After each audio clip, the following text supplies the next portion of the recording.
श्रापित कथाएं। दोस्तों, आपने श्रापित गांव के पहले के भाग नहीं देखे हैं तो उन्हें देख लीजिए, क्योंकि उसके बिना ये कहानी आपको अधूरी लगेगी। चलिए बढ़ते हैं श्रापित गांव के चौथे और आखिरी भाग पर। दोस्तों, पिछले भाग में हमने देखा था कि विनय अपने कमरे में लेटे लेटे बस यही सोच रहा था कि गांव को श्राप से मुक्त कराने के लिए कुछ तो करना होगा।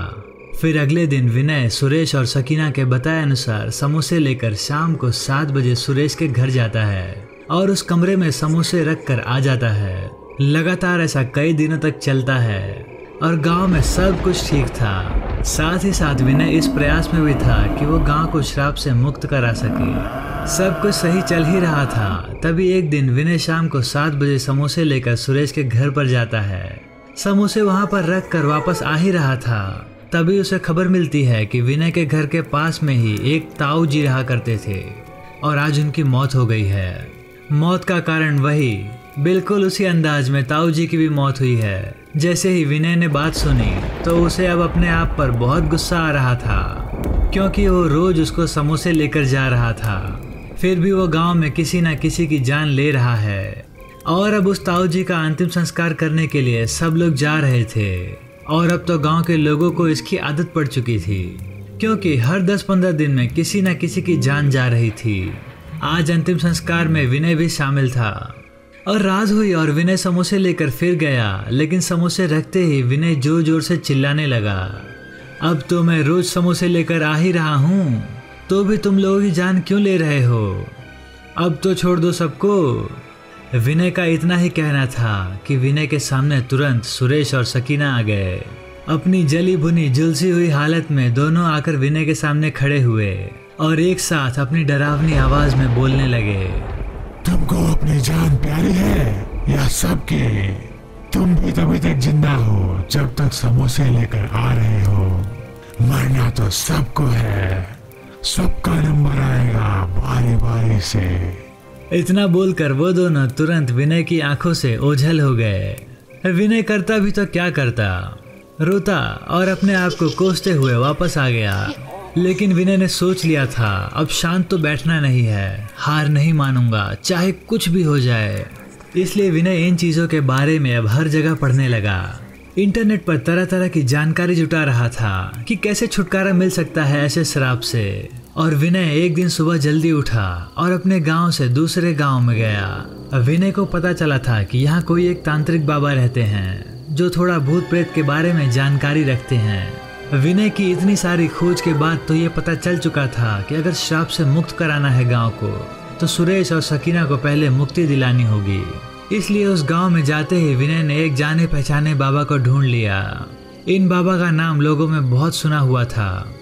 विनय बाबा के पास गया और जाते ही रोने लगा और बाबा के पैरों में गिरकर उसने कहा, बाबा आप हमारे गांव को बचा लीजिए। हमारे गांव में हर दिन मौत का खेल हो रहा है, क्योंकि वो हमारे गांव में किसी को नहीं छोड़ेगा। धीरे धीरे उसने आधी आबादी खत्म कर दी है। बाबा ने विनय की बात बहुत शांति से सुनी और फिर कहा, अच्छा तुम उसी गांव से आए हो? वहाँ के लोगों को तो मैंने पहले भी समझाया था, लेकिन वहाँ के लोग भी तो नहीं मानते कुछ। बाबा की बात सुनकर विनय ने कहा, बाबा आपने पहले भी सुना था हमारे गांव के बारे में? फिर विनय को जवाब देते हुए बाबा ने कहा, इस गांव के बारे में 2 साल से ही सुन रहे हैं। वहाँ के कई लोग आए हमारे पास इस समस्या से छुटकारा पाने के लिए। मैंने उन लोगों को कहा कि सुरेश और सकीना का अंतिम संस्कार विधि विधान से करना होगा, तब उनको मुक्ति मिल जाएगी और उस गांव के लोग भी श्राप से बच जाएंगे। लेकिन सुरेश के पिता और सकीना के घर वाले कह रहे हैं कि हम उनके लिए कोई पूजा नहीं कराएंगे, क्योंकि हमने उनसे अपने सारे रिश्ते नाते तोड़ लिए हैं। इसलिए ना वो हमारे लिए मरने से पहले कुछ थे और ना वो अब मरने के बाद हैं। गांव के लोगों ने कई बार सुरेश के पिताजी को समझाया, लेकिन वो कह रहे थे कि मैं सुरेश के लिए कोई पूजा नहीं करूँगा। बाबा की सारी बात सुनकर विनय ने कहा, बाबा कोई न कोई उपाय करो और बचा लो इस गांव को उस भयानक श्राप से। बाबा ने विनय की ऐसी हालत देखी तो बाबा ने कहा, उपाय तो है और समय भी बहुत अच्छा है। अभी 3 दिन बाद अमावस है और अमावस की रात सभी भूत प्रेत और पितरों की शक्ति बढ़ जाती है और मौका भी सही होता है इनको प्रसन्न करने का। इसलिए अगर सुरेश के पिताजी मान जाते हैं तो विधि विधान से सभी अंतिम संस्कार पूरा करके उस गांव को बचाया जा सकता है। बाबा ने अपनी बात जारी रखते हुए कहा, इसलिए अभी तुम्हारे पास 3 दिन है। 3 दिन में गांव वालों को कहकर सुरेश और सकीना के घर वालों को राजी कर लो और अंतिम संस्कार कर लो। विनय ने बाबा को शुक्रिया कहा और वहां से तुरंत अपने गांव की ओर लौट आया। गांव आते ही विनय बस यही सोच रहा था कि सुरेश की अंतिम क्रियाकर्म के लिए सुरेश के पिताजी को कैसे राजी किया जाए। विनय को ये तो पता था कि गांव के सब लोग बोलेंगे तभी सुरेश के पिताजी राजी होंगे। इसलिए विनय ने सबसे पहले ये बात अपने पिताजी को ही बताई।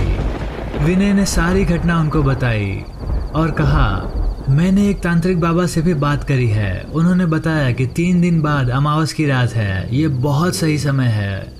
विनय की बात सुनकर उसके पिताजी ने कहा, तुम सही कह रहे हो बेटा, उन बाबा जी के पास हम लोग पहले भी गए थे और उन्होंने पहले भी हमें बहुत उपाय बताए थे, लेकिन सुरेश के पिताजी अंतिम संस्कार के लिए राजी नहीं हुए थे। उसके बाद विनय के पिताजी ने इस गांव के सरपंच जी को जाकर सारी बात बताई और कहा, आखिर सुरेश के पिता अंतिम संस्कार के लिए तैयार क्यों नहीं हो रहे हैं? उनको भी तो पता है इस गांव में अब तक कितने लोगों की मौत हो चुकी है।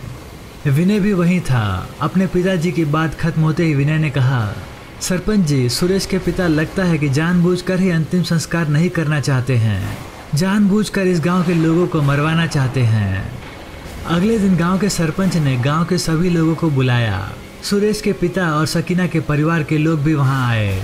उसके बाद सरपंच जी ने कहा, इस गांव में 2 साल में 300 से भी ज्यादा लोगों की जान चली गई है और सबको पता है कि मौत का कारण क्या है, लेकिन फिर भी हम लोग आंखें मूंद कर बैठे हुए हैं। लेकिन अब नहीं, अब हमको इस गांव को श्राप से मुक्त कराना ही होगा। इसलिए मैं और मेरे साथी और सभी पंचों का कहना है और पूरे गांव का भी यही मानना है कि अब 2 दिन बाद अमावस की रात आने वाली है। इसलिए सुरेश के पिताजी सुरेश का अंतिम संस्कार विधि विधान से और सकीना के घर वाले अपनी रीति रिवाज से अंतिम संस्कार करेंगे।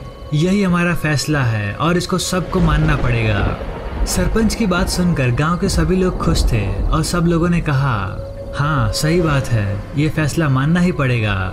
आने वाली अमावस की रात को अंतिम संस्कार का रस्म करना ही होगा। सरपंच ने सुरेश के पिता से उनकी राय मांगनी चाहिए, तो फिर सुरेश के पिता ने साफ मना कर दिया। उन्होंने कहा, सुरेश जिंदा रहते हुए भी हमारे लिए कुछ नहीं था और ना ही मरने के बाद कुछ है, इसलिए हम नहीं करेंगे। सुरेश के पिता का इतना ही कहना था। तभी वहां उपस्थित गांव के सभी लोगों ने उनका विरोध करना शुरू कर दिया और कहा, ये जानबूझकर अंतिम संस्कार नहीं करना चाहते हैं, ये जानबूझकर इस गांव को मरवा देना चाहते हैं। उसके बाद सुरेश के पिताजी भरी सभा में रोने लगे और जोर जोर से बोल रहे थे, तुम सब लोगों ने भी तो मेरे सुरेश को तड़पा तड़पा कर मारा है और जिंदा जला दिया है, तो तुम लोगों को भी तो तुम्हारे किए की सजा मिलनी चाहिए। इसलिए सही हो रहा है इस गांव के साथ। लेकिन सरपंच जी ने गरजते हुए कहा, तुम्हारे बेटे के साथ जो हुआ गलत हुआ और उनको मौत के घाट उतारने वाले गांव के कुछ लोग थे। अब 300 से ज्यादा लोगों की मौत हो चुकी है। जिन लोगों ने सुरेश और सकीना को मारा, उनकी गलती की वजह से इस गांव को हमेशा के लिए तो श्रापित नहीं रहने दिया जा सकता ना।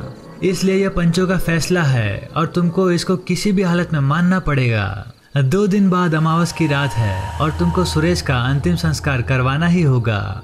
इतना कहकर पंचों की पंचायत सभा खत्म हो गई। गांव के सभी लोगों के कहने पर सुरेश के पिता अमावस वाली रात को अंतिम क्रियाकर्म करने को तैयार हो गए। ये समझो उनको अब सभी के दबाव में ये करना पड़ रहा था। और इस दौरान विनय शाम को समोसे लेकर जाता ही रहा और मन ही मन खुश भी हो रहा था। बस अब अमावस के बाद मुझे और मेरे गांव को इस श्राप से छुटकारा मिल जाएगा। 2 दिन बीते और अमावस भी आ गई। दिन के टाइम विनय और गांव के लोग तुरंत जाकर बाबा को ले आए। बाबा ने दिन भर उस जगह पर जाकर थोड़ी पूजा करी जहां सुरेश को जिंदा जला दिया गया था और उसके बाद बाबा ने कहा, बाकी की पूजा रात को ही होगी। अमावस की रात घनघोर अंधेरा था। उस दिन बाबा और बाबा के कहने पर सुरेश के परिवार के लोग और गांव के कुछ लोग उसी जगह पर आए जहां सुरेश और सकीना अंतिम दिनों में रहा करते थे। बाबा ने पूजा शुरू करी और सुरेश के पिताजी अब अंतिम संस्कार पूर्ण करा रहे थे। सुरेश का अंतिम संस्कार मरने के बाद नहीं किया गया था। इस वजह से शुरू से ही सभी विधि विधान से अंतिम संस्कार की रस्म पूरी की गई। पूजा चल ही रही थी तभी बाबा ने कहा, आज अमावस है, इसलिए आज भूत प्रेत और पितरों की शक्ति बहुत ज़्यादा बढ़ जाती है। इसलिए अगर सभी सुरेश और सकीना की आत्मा वहाँ आए तो सब लोग माफ़ी मांगना, तभी इस गांव को श्राप से मुक्ति मिलेगी। तभी अचानक वहाँ बैठे सभी लोगों ने महसूस किया कि जैसे हवा तेजी से इसी तरफ आ रही हो, और देखते ही देखते बाबा के सामने सुरेश और सकीना आ गए और सभी लोगों को दिखाई देने लगे। लेकिन वहाँ बैठे सभी लोग डर डर कर भागने लग गए थे, क्योंकि सुरेश और सकीना की शक्ल बहुत भयानक लग रही थी। बिल्कुल जली हुई हालत में दोनों खड़े हुए थे। वो दोनों हड्डी हड्डी नजर आ रहे थे। लेकिन बाबा ने सभी लोगों को रोका और कहा, इनसे माफ़ी मांग लो अब, ताकि इस गांव के लोगों की जान बच जाए। बाबा के कहने पर वहाँ बैठे सभी लोग रो रो कर माफ़ी मांग रहे थे और कह रहे थे, अब माफ़ कर दो हमें, हमसे जो गलती हुई थी उसकी सज़ा भुगत चुके हैं हम लोग। लेकिन वहाँ पर खड़े सुरेश और सकीना की आत्मा कुछ भी जवाब नहीं दे रही थी। तभी बाबा ने जोर जोर से मंत्र पढ़ना शुरू करा और कहा, हम तुम्हें मुक्त कर देंगे या अभी भस्म कर देंगे। बाबा ने कहा, तुम्हारे पास दो ही रास्ते हैं, मुक्ति या अभी हम भस्म कर देंगे। बाबा का गुस्से में गरजते हुए इतना ही कहना था, और फिर तुरंत सुरेश और सकीना अपनी भयानक आवाज में बोलते हैं, हमारी क्या गलती थी, हमें क्यों मारा इन लोगों ने, हमारा क्या कसूर था। अब बाबा ने जवाब देते हुए कहा, जिन लोगों ने तुम्हें मारा तुमने उन सबको मार दिया है, तो अब तो मुक्त कर दो इस गांव को। लेकिन उन दोनों ने कहा, इस गांव का हर एक आदमी अपराधी है और हम उन सबको मौत के घाट उतार कर ही मानेंगे।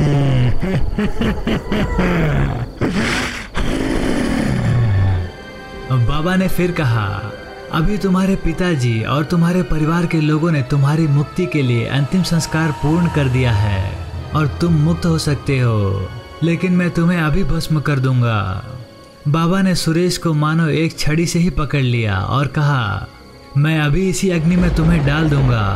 अब बाबा के कैद में हो गए थे वो दोनों। उसके बाद बाबा ने बोला, बताओ क्या करे तुम्हारे साथ, तुम इस गांव को श्राप से मुक्त कर दो और तुम्हारी भी मुक्ति हो जाएगी आज। वहाँ बैठे सभी लोग गिड़गिड़ा कर माफ़ी मांग रहे थे सुरेश और सकीना से, और सुरेश और सकीना को बाबा ने अपने पास कैद कर लिया था, इसलिए वो भी बहुत तड़प रहे थे। तो फिर सुरेश ने कहा, ठीक है, अब हम नहीं लेंगे किसी की जान, आप हमें आज़ाद कर दो। उसके बाद बाबा ने कहा, अब आज़ाद तो तुम हो ही गए हो, मैं तुम्हें छोड़ दूंगा और तुम सीधा चले जाओगे, क्योंकि अब तुम्हारी मुक्ति भी हो गई है।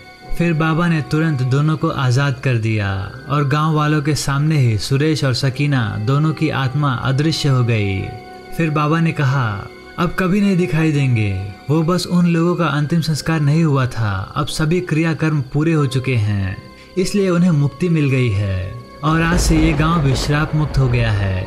गांव में जो भी इतने सालों तक हुआ है वो कहीं ना कहीं गांव वालों की ही गलती थी। गांव वालों ने बहुत गलत किया था उन दोनों के साथ। विनय की मेहनत और हिम्मत ने बाबा के साथ मिलकर गांव को बचा लिया और गांव को श्राप मुक्त कर दिया। तब से आज तक गांव में सब कुछ ठीक है और ना ही विनय को या फिर किसी और को कहीं समोसे ले जाने की जरूरत पड़ती है। दोस्तों, आपको ये श्रापित गांव की कहानी कैसी लगी हमें कमेंट में बताइए। अगर आपको हमारी वीडियो पसंद आई हो तो हमारे चैनल को सब्सक्राइब कर लीजिए। धन्यवाद।